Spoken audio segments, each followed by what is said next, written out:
Hello friends, இன்றைக்கி காலையிலே தோசை மாவு இருந்தது. அதில் கொஞ்சமாக மஞ்சப்பொடி போட்டுக்கலாம். அதுக்கப்புறம் ஃபைனாக சாப் பண்ண அந்த வெங்காயம், இது நிறைய போட்டு செய்யும்போது கொஞ்சமாக நம்ம சாப்பிட்டுக்கலாம். அதாவது 4 தோசை சாப்பிட்றவங்க 2 தோசை சாப்பிட்றவங்க 1 சாப்பிட்டாலே போதும், அந்தளவுக்கு ஃபில்லிங்காக இருக்கும் நமக்கு. அதனால தான் இன்றைக்கி காலையில் நிறைய வெங்காயம் போட்டு சூப்பரான ஒரு ஆனியன் ஊத்தப்பம் பண்ண போகிறேன்.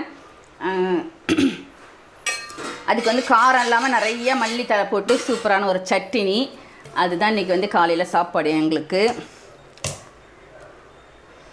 இது கொஞ்சம் குண்டாக போட்டிங்கன்னா நல்லாயிருக்கும். ஒரே ஒரு ஸ்பூன் எண்ணெய் ஊற்றினா போதும்.